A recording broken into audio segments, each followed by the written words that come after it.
गोदावरी क्षीरसागर, तुळजापूर तालुक्यातील गंधोरा गाव. या गावातून बचत गटाच्या महिलांसाठी तिनं आपल्या कामाला सुरुवात केली. बचत गट, महिलांचे व्यवसाय, ग्रामपंचायत, शेती, आरोग्य, पाणी, स्वच्छता अशा विविध विषयांवर तिनं 7 राज्यातील महिलांबरोबर काम केलंय. यातूनच तिनं देशाबाहेरही भारताचं प्रतिनिधित्व केलं आहे. 17 देशांमध्ये गोदावरीचा प्रवास झाला आहे. गंधोऱ्यासारख्या छोट्याशा गावातून सुरू झालेला गोदावरीचा प्रवास आज ग्लोबल झालाय. जाणून घेऊया या तिच्या प्रवासाविषयी. भागातल्या महिलांसाठी काम करणारी माझी गावातली एक मैत्रीण गोदावरी. आतापर्यंत ती 17 देशांमध्ये महिलांच्या कामासाठी जाऊन आलेली आहे. त्याचबरोबर लॅटिन अमेरिका, आफ्रिका आणि आशिया खंडाच्या तळागाळातल्या महिलांसाठी काम करणारं एक व्हायरो कमिशन, त्या कमिशनच्या गव्हर्निंग बोर्डावर ती सध्या आशियाची प्रतिनिधी म्हणून तिची निवड झालेली आहे. त्या गावातून ती खूप मोठा तिचा प्रवास हा घडलेला आहे महिलांच्यासाठीचा. तो थोडासा आपण जाणून घेण्याचा प्रयत्न करूया. गोदावरी, तू ह्या कामाला कशी सुरुवात केलीस, जरा थोडंसं आम्हाला तुझ्या एक प्रवासाबद्दल सांग ना. नमस्कार, माझं नाव गोदावरी आहे आणि मी तुळजापूर तालुक्यातील गंधोरा गावची आहे. गंधोरा हे गाव तुळजापूरपासून 20 किलोमीटर अंतरावर आहे. पण गंधोरा गावामध्ये बंजारा समाज जास्त आहे आणि पूर्वीच्या काळात थोडं शिक्षणासाठी दळणवळणाची सोय नव्हत्या, कारण तुळजापूरला कुठलंही काही करायचं असेल तर तुळजापूर किंवा नळदुर्गला यावं लागत होतं. आणि तिथून मग ज्यावेळेस माझी सुरुवात जी आहे ते एकतर म्हणजे शिक्षण गावात नसल्यामुळे माझं शिक्षण पण जास्त झालं नाही आणि बाहेरगावला जाण्यासाठी गावातून सोय नव्हती किंवा त्यावेळेस मुली पण बाहेर सोबत राहायच्या नाहीत. आता जर बघितलं तर आता खूप प्रगती झालेली आहे मुलीचं शिक्षणामध्ये हे, पण त्यावेळेस नसल्यामुळं आणि मग माझं शिक्षण पण कमी झालं. आणि त्यातल्या त्यात ज्या आजूबाजूचा जे परिसर आहे आणि सगळ्यात महत्त्वाचं की भूकंप झाला आणि भूकंप झाल्यानंतर आम्ही गाव सोडून वस्तीवर राहायला आलो. पण वस्तीवर राहायला आल्यानंतर तिथं तरी मला म्हणजे आज पण मी बऱ्याच वेळेला अभ्यास केलेला आहे की जवळपास आम्ही 18 कम्युनिटीचे लोक त्या ठिकाणी राहतो. त्याच्यामध्ये सगळेच आहेत, एसीचे आहेत, बंजारा आहेत, कारण बंजारा तांडाच होता तर त्या तांड्यामध्ये आम्ही भूकंप झाल्यानंतर राहिलात आणि मग तिथून आमची सुरुवात झाली. तर एक तर आमच्या ज्या म्हणजे माझे वडील शिक्षक होते, गावात मुख्याध्यापक होते आणि त्यावेळेस आम्हाला म्हणजे 7वी पर्यंत शिक्षण झालं, पण पुढं दुसऱ्या गावात झालं नाही. पण बंजारा समाजातले जे लोक होते आणि त्यातल्या त्यात ते लोक खूप कष्ट करतात आणि आमच्याही घरची परिस्थिती थोडी बेताची होती. मग त्याच्यामुळं मलाही माझाही कल सगळा आईला मदत करणं किंवा घरच्या कामामध्ये गेला. आणि तिथून मग आणि दुसरी गोष्ट की आम्ही म्हणजे गावातलं वातावरण पूर्वीचं होतं. आम्ही 4 बहिणी आहेत आणि माझ्या मोठ्या ताईचं लग्न झालं. पण ज्यावेळेस बाजूच्या समाजातले लोक पण म्हणायचे की गुरुजींना 4 मुली पण लग्न करायला पाहिजे आणि आमच्या समाजामध्ये मुली खूप स्थळ खूप कमी राहतात. आणि अशात मग माझं लग्न 1993 मध्ये 93 मध्ये भूकंप झाला आणि 94 मध्ये मग माझं लग्न झालं. फार लहान वयामध्येच 15-16 वर्षाच्या वय होतं. मग तेव्हा तू कितवी पर्यंत शिकलेली होतीस? माझं शिक्षण गावामध्ये 7वी झालं आणि मी पुढं कोर्टीला ॲडमिशन घेतलं. 8वीला गेले पण ते जाऊ शकले नाही आणि पुढचं शिक्षण माझं तिथंच थांबलं. पुढे शिक्षण करू शकले. त्या काळी लहानपणी म्हणजे काय कसं होतं ग गावातलं वातावरण? म्हणजे ग्रामीण भाग असं आपण म्हणतो ना की साधारणपणे महिलांना कुठं जायला परवानगी नसायची किंवा ह्याचे, मग अशा ह्याच्यामध्ये तुमच्या घरात, कारण तुझे बाबा हे होते शिक्षक होते म्हणलीस, मग तसं त्यापेक्षा इतर समाजातल्या मुलींच्या पेक्षा तुमच्या घरातल्या मुलींना तुम्हाला काय वेगळं करायला मिळालं किंवा काय कसं होतं तुझं? वेगळं करण्यासाठी म्हणजे घरचं एवढं बंधन नव्हते. पण जे परिस्थिती आहे घरची आणि बाजूचं जे हे आहे कारण मला चांगलं आठवतंय की मी 6वीत होते त्यावेळेसपासून मला घरच्या म्हणजे कुटुंबाला मदत करावी लागली काम अच्छा. काही कामं करावे लागत होते घरचे. कारण त्यावेळेस आमच्या घरच्या जबाबदाऱ्या म्हणजे ताईचं लग्न झाल्यानंतर घरात मोठी मी भाऊ होते पण भाऊ बाहेर होते आणि मग त्यानिमित्त त्या ह्याच्यातून माझ्याकडे जबाबदाऱ्या पडल्या. मग घरचे कामं सगळे करावे लागत होते आणि मग बाहेर पण छोटे मोठे कामं करावे लागत होते. तर हे कामं मी करत गेले आणि मग वातावरण असं होतं की एक तर कुटुंब पद्धती होत्या, मुलींना बाहेर पाठवायचं नाही हे त्यांच्या डोक्यामध्ये जास्त होतं आणि कुठलंच साधन नव्हतं बाहेर जाण्याचं किंवा येण्याचं. मग त्याच्यामुळं काय प्रश्नच यायचं नाही. कुठंतरी कार्यक्रम असेल किंवा कुठल्या तरी निमित्तानं आपण घराच्या बाहेर पडायचं. आणि जर तुळजापूर, कारण तुळजापूर मी बऱ्याच वेळेला पाहिलं होतं पण उस्मानाबाद कधीच नाही. म्हणजे माझं लग्न होईपर्यंत मला उस्मानाबाद ही अजिबात माहीतच नाही. तुळजापूरपर्यंतच मला ते पण कधीतरी काहीतरी कामाने परीक्षा असेल किंवा कुठली तरी शाळेची सहल असेल किंवा ह्या निमित्तानं बाहेर. पण असं सहसा आणि पूर्वी पाठवत पण नव्हते. आता कसं मुली म्हणतात की मला ह्या माझ्या मैत्रिणीकडे जायचं आहे, ह्या ठिकाणी मला जायचंय. पण त्यावेळेस आमच्या काळात हे नव्हतं, ती पद्धत पण नव्हती आणि असं आम्ही हट्ट पण करू शकत एवढा आदर आई वडिलाचा करणं किंवा आजूबाजूच्या करणं. तर ते त्या काळचं वातावरणच तसं असल्यामुळे तुला ते त्या पद्धतीनंच तुझं. आणि मी तुम्हाला जे जसं म्हणले की आमच्या वस्तीमध्ये जवळपास 18 कम्युनिटीचे लोक आहेत आणि गावामध्ये आमचं घर एकच आहे. अच्छा. तर एक घर असताना सुद्धा बाकीचे जेवढे वस्तीमध्ये राहणारे लोक आहेत ते सगळे आमच्या घरी राहायच्या. मुली ज्या होत्या तर त्या मुली आम्ही सोबत राहायचो. म्हणजे आमच्या घरचे कामं आम्ही करायचे पण रात्री झोपायला, अभ्यास करायला किंवा काही खेळ असेल तर त्यावेळेस आम्ही सगळे एकत्र राहायचो. अच्छा. तर हे आमचं म्हणजे बाकीचं काही आम्हाला बघायला मिळत नव्हतं पण आमचं जे वातावरण होतं ते खूप छान. मैत्रिणींमध्ये तुमचा संवाद एकमेकींमध्ये जास्त असेल. काय विषय असायचे का त्या काळामध्ये? म्हणजे कारण ग्रामीण भाग तसं तुम्हाला फार बाहेरचं काही जग तुम्ही बघितलेलं नव्हतं पण तुमचे गप्पांचे विषय वगैरे काय असायचे? गप्पांचे विषय एक तर कारण मला वाटतं की पूर्वीच्या काळात मुली सुद्धा जास्त घरचं जसं आता महिला घरची जबाबदारी घेतात तसं मुली घेत होत्या. कारण माझ्या ज्या मैत्रिणी होत्या त्या घरचे कामं सगळे करायच्या. आई शेताला गेलेली असेल तर शेतावर नेईपर्यंत स्वयंपाक करायचा संध्याकाळचा. एवढंच नाही तर आमच्याकडे चुली राहायच्या, पाणी बाहेरून आणावं लागायचं तर ते पाणी घेऊन यायचं, मग चुलीला पोतरा करायचा, स्वयंपाक करायचं आणि मग आम्ही एकत्र आले की एक टीव्ही कुणाच्या तरी घरी, म्हणजे आमच्या घरी एक टीव्ही होती तर मग एखादी सिरियल जय हनुमान असेल, रामायण असेल अशा सिरियल बघण्यासाठी थोडा वेळ. कारण जे आमचे आई वडील शेतावरून आलेले ते काम केलेले त्या मुलींचे तर ते पण येऊन तिथं सिरियल बघायला बसायचे आणि मग आम्ही सगळे एकत्र राहायचं. गप्पा म्हणजे आमच्यासाठी आत्ता जे मुलींचं चाललेलं असतं की मला हे मेकअपचं माझं हे मला हे पाहिजे ते आमच्या अजिबात राहायचं. आमच्याकडे एवढं राहायचं की आम्ही हे काम केलेलं आहे, आता आपल्याला हे काम करायचं. आईपर्यंत मला आईने हे सांगून गेलेलं आहे, मी ते करते आणि हे सगळे कामं वाटून मग आमच्यासाठी वेळ मिळाला तर मग आम्ही कबड्डी खेळायचं. अरे वा. मग ते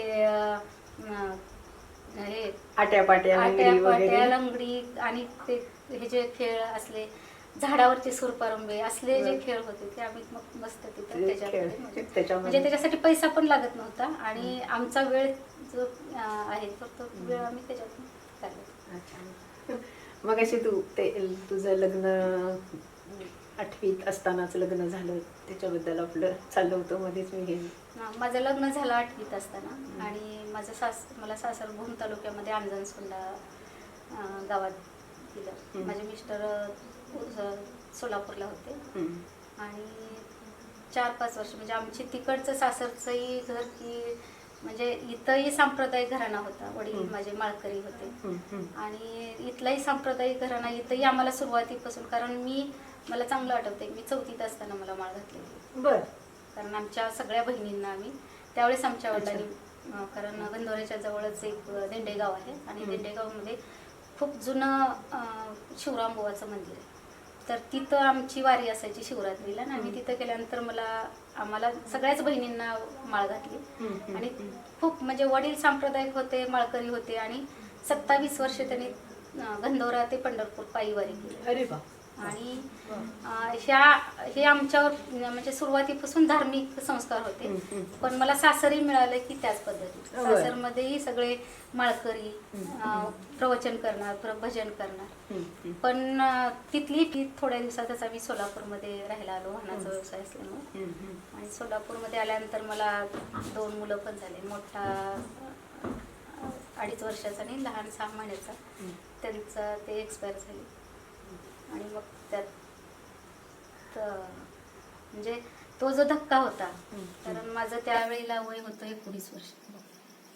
16 वर्षी लग्न आणि 19व्या वर्षी. पण असं वाटत होतं की आता आपलं आयुष्य सगळं संपलेलं आहे आणि आता आपण याच्यातून पुढं काही करू शकणार नाही. आणि मग मी अंजनसोंडला थोडे दिवस राहिले आणि अंजनसोंडमध्ये राहिल्यानंतर म्हणजे घरच्या लोकांचा आधार होता, पण तेही लोक ग्रामीण भागात राहिलेले, शेतीत काम करणारे. आणि त्यांनाही एवढं असं नव्हतं की मी म्हणजे काय करेन. आणि आई अण्णाला पण सुचत नव्हतं की हिच्यासाठी आपण काय करायला पाहिजे. तर त्या परिस्थितीमध्ये मला घराच्या बाहेर तिथून मग गंधोऱ्याला आणलं.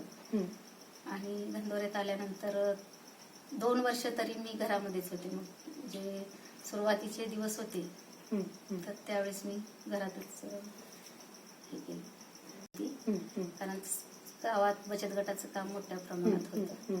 आणि मग तिला वाटायचं की काहीतरी करायला पाहिजे. आणि संस्थेचे लोक पण गावात आले, त्यांनी म्हणायचे की ही जर घरात अशी झोपून राहिली तर हिचं काय होणार. आणि मग तिथून सुरुवात केली. वेगळा प्रवास चालू झाला.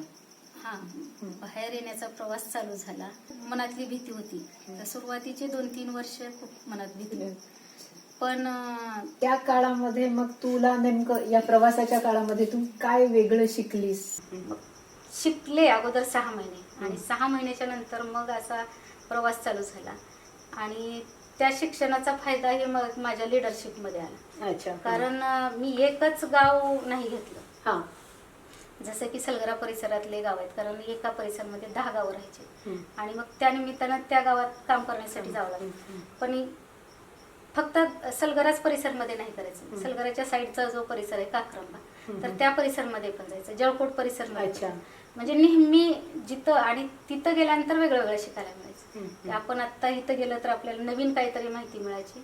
आणि मग 6 महिने ते 1 वर्ष, कारण मला चांगलं आठवतंय की मी 2001 मध्येच मला उत्कृष्ट कार्यकर्ते म्हणून पहिला पुरस्कार. अरे वा. तर माहिती घेऊन व्यवस्थित काम केल्यामुळं आणि नियोजन केल्यामुळं ते घडलं. ते त्याच्यामुळे पुरस्काराची मानकरी ठरलीस तू. ठीक. मग आता हे तुझा म्हणजे आपण आता मग अशी हे झालं की तू गप्पांमध्ये सांगितलंस की 17 देश हिंडले. हा परदेश प्रवासाची सुरुवात तुझी कशी झाली? परदेश प्रवासाची माझी जी सुरुवात आहे, कारण मी आता सांगितले की मला जे लिडरशिप घेऊन काम करण्याचं जे सवय लागली, तर मग जिथं संस्थेचं काम आहे, ज्या जिल्ह्यामध्ये, जसं महाराष्ट्रामध्ये 7 जिल्ह्यामध्ये काम आहे आणि पूर्ण देशामध्ये जवळपास 6 स्टेटमध्ये काम चाललेलं आहे. ओरिसा, तामिळनाडू, बिहार. तर ह्या ठिकाणी जसं मी इथलं काम आम्ही करत गेलो, तर हे काम आम्हाला केलेल्याची संधी, काम दाखवण्याची संधी आम्हाला तिथं मिळाली. तर मग आमचं जे एक्सचेंज होतं, देवाणघेवाण जे होते आमची, की त्यांना आम्ही केलेलं काम त्यांना सांगायचं आणि त्यांनी काय काम केलेलं ते आम्ही शिकायचं. आणि हे काम आम्हाला शिकण्याची संधी मिळाली. आणि मग नेहमीच की जसं 2001ला गुजरातला भूकंप झाला, त्या ठिकाणी गेले. 2004ला सुनामी झाली तामिळनाडूला. 2008ला बिहारचं फ्लड आला. तर अशा वेगवेगळ्या ठिकाणी जाऊन काम करण्याची संधी मिळाली. म्हणजे विविध नैसर्गिक आपत्तींवर काम करण्याची संधी तुला जास्त इथं, त्याच्यावर तुझं काम झालं. हा. परदेशी संधी कशी? तर परदेशी जाण्याची संधी जे 2007 मध्ये सुरुवातीला ज्यावेळेस HIV एड्स कॉन्फरन्स होती आफ्रिकामध्ये, तर त्यावेळेला मला तिथं जायचं होतं. पण बाहेर देशात जायचं म्हणजे साधी गोष्ट नाही. तर तिथं विजा, पासपोर्ट ह्या सगळ्या गोष्टी आल्या. पण ह्यातलं माझ्याकडे काहीच नव्हतं. विजा पण नव्हता आणि पासपोर्ट पण नव्हतं. तर ते काढून घेण्यासाठी पण मला खूप दिवस लागले. पण आम्हाला अचानक जायचं होतं. की 10 दिवसामध्ये. हम्म. तर आम्ही ते पासपोर्ट काढण्यासाठी मग बऱ्याच ठिकाणी गेलं, SP पर्यंत गेलं. SP सरांनी त्यांच्या कोट्यातून आम्हाला ते पासपोर्ट अर्जंट काढून दिले आणि तिसऱ्या दिवशी पासपोर्ट मिळाला. आणि मग सुरुवात जी होती ती 2007 मध्ये मी आफ्रिकेला गेली. पहिला पहिला प्रवास. पण जाताना इतकी मनामध्ये भीती होती की ताई, मला चांगलं आठवते की तुम्ही सुद्धा मला त्यावेळेस जातेवेळेस आधार दिला होता की गोदावरी भिवू नको. आणि आमच्या सगळ्या माझ्या जे मैत्रिणी होत्या, ऑफिसचे लोक होते, तर त्यांनी सांगितलं की विमान काय नाही, पण विमान कधीच बघितलेलं नव्हतं. कारण विमान ज्यावेळेस आम्ही खाली गावातून बघत होतो खूप छोटं दिसायचं. आणि प्रत्यक्ष विमान एवढं मोठं असणार, आपण त्या विमानात बसणार, विमान आकाशातून. आणि मनामध्ये अशी भीती राहायची. ज्यावेळेस आम्ही मुंबईमध्ये पहिल्या वेळेस निघालो, मुंबईच्या एअरपोर्टवरून, खाली समुद्र आणि वरून विमान, तर असं वाटायचं की जर खाली पडलं तर आपण संपलं. म्हणजे हे मनातली भीती होती, तर खूप भीती होती. तर ज्यावेळेस सुरुवातीला गेलं तर त्याच्यानंतर थोडे दिवस असं भीती होती, पण आता तर ते पूर्ण संपलेले. पण 2007 पासून 2019 म्हणजे हे ते 22 वर्ष 2022 पर्यंत जवळपास 17 देशात जाण्याची संधी मिळाली. 2008ला फिलिपिन्सला गेले, 2009ला इटली अन्न सुरक्षा कार्यशाळा होती त्या ठिकाणी, 2010ला नेपाळ, 2011ला अमेरिकेला जाण्याची संधी मिळाली. आता तू हे ज्या परदेशांमध्ये तू भारताचं प्रतिनिधित्व करत होतीस की नाही, मग नेमकं तिथून आल्यानंतर तुझं नेमकं इथं त्या विषयांवर काय काम असायचं किंवा काय करावं लागायचं तुला? एक तर तिथं जिथं जाईल तिथं आपलं, कारण बऱ्याच वेळेला बोलवलं पण जायचं, निमंत्रण यायचं की तुम्ही ह्या कार्यक्रमासाठी या. आता 2019 मध्ये क्लायमेट वीक होतं अमेरिकेमध्ये, तर त्याच्यामध्ये आम्ही काय केलं, आपल्या देशामध्ये, कारण आमचे हे आपत्तीवरचे अनुभव भरपूर आहेत. आम्ही आपत्तीच्या सोबतच आहे की जसं महाराष्ट्रामध्ये वेगळ्या आपत्ती आहेत, गुजरातमध्ये वेगळे, तामिळनाडूमध्ये वेगळे, तर ह्या आपत्तीचा अनुभव आमच्याकडे आहे. आणि महिलांसोबत काम करणं हा एक अनुभव आहे. तर ते तिथं सांगण्यासाठी आणि तिथं जे काय आहे, कारण मला वाटतं की तिथलं जे अनुभव आहे तर ते आपल्या महिलांना सांगण्यासाठी, ह्या दोन्ही गोष्टीसाठी मी वेगळ्या वेगळ्या कामासाठी गेले. अजून एक तुला विचारायचं की एवढ्या तर 17 वेगवेगळ्या देशांमध्ये तू हिंडलीस, तू मराठी भाषा तुझी मातृभाषा, मग तिथं भाषेचा प्रश्न कशा पद्धतीने सोडवला, किंवा ते करत असताना काही असे प्रसंग, काही एखादा अनुभव सांगू शकशील का? की नाही, भाषेचा प्रश्न तर आहेच, कारण मला इंग्लिश बोलता लिहिता वाचता तिन्ही पण सुरुवातीला येत नव्हतं. आता थोड्या बऱ्यापैकी जमतं, पण तरी झालं तर त्या दुसऱ्या देशातले जे बोलणारीची भाषा आहे तर ते खूप अवघड आहे. आपण वेट म्हणतो, त्यांनी वेत वेत वेत करते, त्याच्यामुळं कळतच नाही त्यांची जी भाषा आहे. इंग्लिश जे बोलतात ते कळत नाही. पण ज्या वेळेला बाहेर जायचं आहे दुसऱ्या देशात तर त्यावेळेला ट्रान्सलेटर सोबत राहतात. अच्छा, आता तू जे व्हायरो कमिशनवर तू गव्हर्निंग बॉडीवर आशिया खंडाचे प्रतिनिधित्व करतेस, आता नेमकं तुझं तिथं काय भूमिका असणार आहे?